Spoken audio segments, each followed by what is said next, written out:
Situation ఏంటి అనేది మనకి చెప్పడానికి మా క్రైమ్ బ్యూరో కరెస్పాండెంట్ ప్రవీణ్ లైవ్లో ఉన్నారు. ఒకసారి ప్రవీణ్తో మాట్లాడదాం.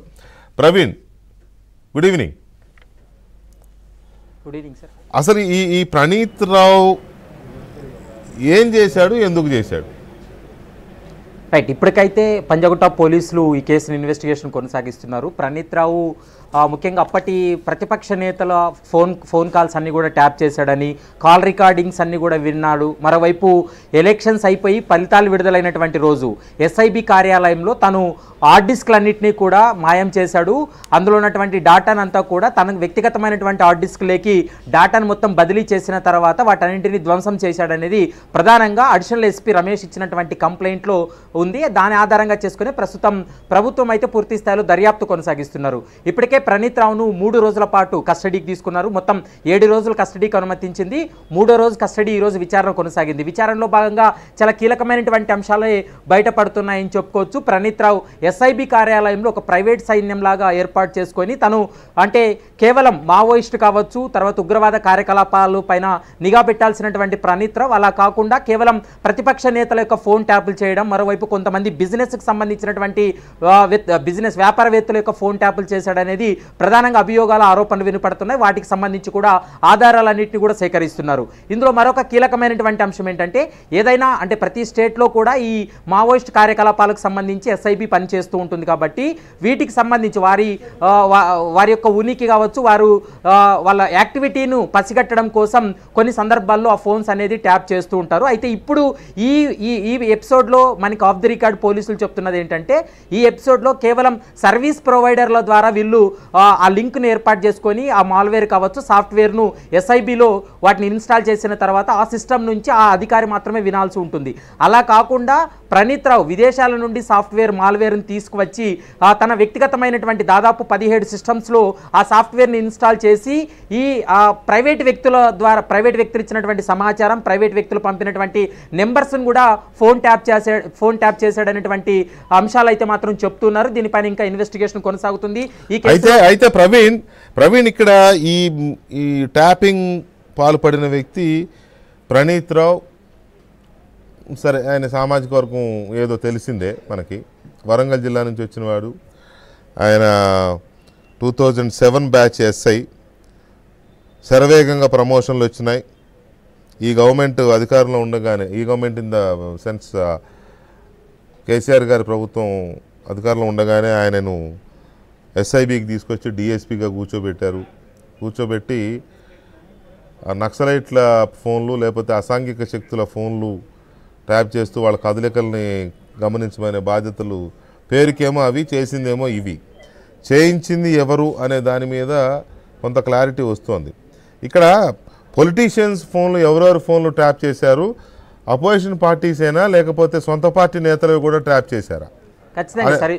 ఇందులో అయితే మాత్రం ప్రతిపక్ష నేతలతో పాటు బీఆర్ఎస్ ప్రభుత్వంలో అప్పటి ఒక మాజీ మంత్రిగా ఉన్నటువంటి వ్యక్తి ఫోన్ ట్యాప్ కూడా చేశారనేది ప్రస్తుతం చెప్తున్నారు. కానీ ఆన్ రికార్డ్ అయితే ఇంకా పోలీసులు ఇన్వెస్టిగేషన్ కొనసాగుతుంది. దాదాపు కొన్ని వందల పేజీల కాల్స్కి సంబంధించినటువంటి రికార్డ్ ఫైల్స్ అన్నింటినీ కూడా ఎస్ఐబి కార్యాలయంలోనే తగలబెట్టాడనేటువంటి అంశాన్ని కూడా గుర్తించారు. కాబట్టి బీఆర్ఎస్కి సంబంధించినటువంటి కొంతమంది నాయకులు కావచ్చు, వారి కుటుంబ సభ్యుల యొక్క ఫోన్ ట్యాప్లు కూడా చేశారనేది ప్రస్తుతం ఆ డైరీలో. ఇక్కడ ఒక విషయం అడుగుతాను, చెప్పండి. అఫ్ కోర్స్ పోలీసులు అఫీషియల్గా చెప్పకపోయినా నాకున్న సమాచారం ప్రకారం కాంగ్రెస్ పార్టీ అధ్యక్షుడు ప్రస్తుత ముఖ్యమంత్రి రేవంత్ రెడ్డి ఫోను, ఆయన కుటుంబ సభ్యుల ఫోన్లు, అలాగే అప్పటి బీజేపీ అధ్యక్షుడు ఎంపీ బండి సంజయ్ ఫోన్లు, ఆయన కుటుంబ సభ్యుల ఫోన్లు,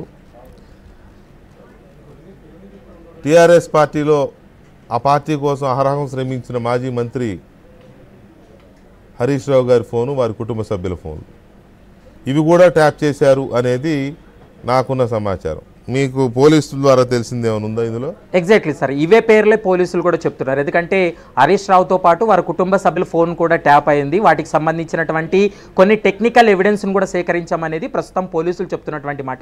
ఎలాగో ఆల్రెడీ అప్పటి పీసీసీ అధ్యక్షుడిగా ఉన్నటువంటి రేవంత్ రెడ్డి స్వయంగా అతను ఎన్నోసార్లు నా ఫోన్ ట్యాప్ అయింది, నా కుటుంబ సభ్యులు కూడా ఫోన్ ట్యాప్ చేస్తున్నారనేది ఆయన బహిరంగంగానే చెప్పినటువంటి మాట.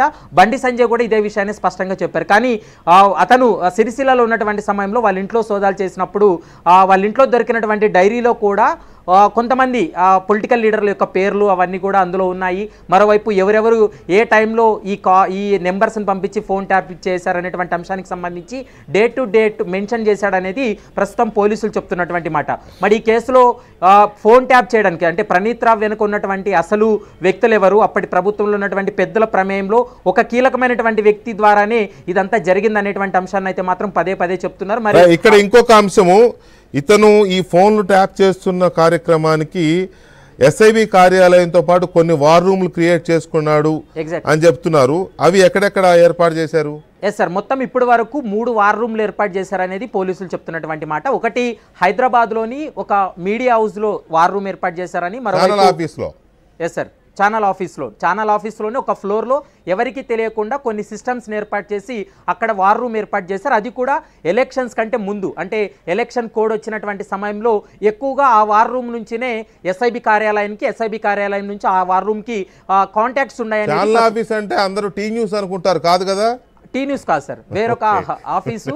సో ఆ ఆఫీస్కి సంబంధించి కూడా ఇప్పటికే ఆ ఆఫీస్ హెడ్ ఎవరైతే ఉన్నారో అతను కూడా నోటీసులు జారీ చేసినట్లు సమాచారం అందుతుంది. వారిని కూడా విచారణ చేసేటువంటి అవకాశం ఉంటుంది. మరోవైపు సిరిసిల్లాలో కూడా ఒక వార్ రూమ్ ఏర్పాటు చేశారని చెప్తున్నారు. వరంగల్ జిల్లాలో ఒక మారుమూల గ్రామంలో కూడా ఒక వార్ రూమ్ ఏర్పాటు చేసి అక్కడ నుండి కొద్ది కమ్యూనికేషన్ మొత్తం హైదరాబాద్తో పాటు వరంగల్, సిరిసిల్లాకు ఈ 3 ప్రాంతాల్లో కూడా ఈ వార్ రూముల ద్వారానే ఈ ప్రణీత్ రావు కాల్స్ మాట్లాడేవాడు, ప్రణీత్ రావు సమాచారం ఇచ్చేవాడు. వారు కూడా వాళ్ళకి కావాల్సినటువంటి వరంగల్లోనూ సిరిసిల్లలోనే ఏర్పాటు చేయడం గల కారణం ఏంటి అంటే ఇప్పటి వరకు పోలీసుల విచారణలో అయితే మాత్రం వరంగల్కి సంబంధించినటువంటి ఒక మాజీ మంత్రి ప్రమేయం ఉందనేది చెప్తున్నారు. మరోవైపు సిరిసిల్లకు సంబంధించి అయితే మాత్రం ఒక ఎంపీగా ఉన్నటువంటి వ్యక్తి అతను చెప్పినటువంటి సమాచారంతో ఈ ఫోన్ ట్యాప్లు అయినటువంటి అంశాలన్నీ చెప్తున్నారు. కానీ ఇప్పటి వరకు ఆన్ రికార్డ్ పోలీసులు 1-2 రోజుల్లో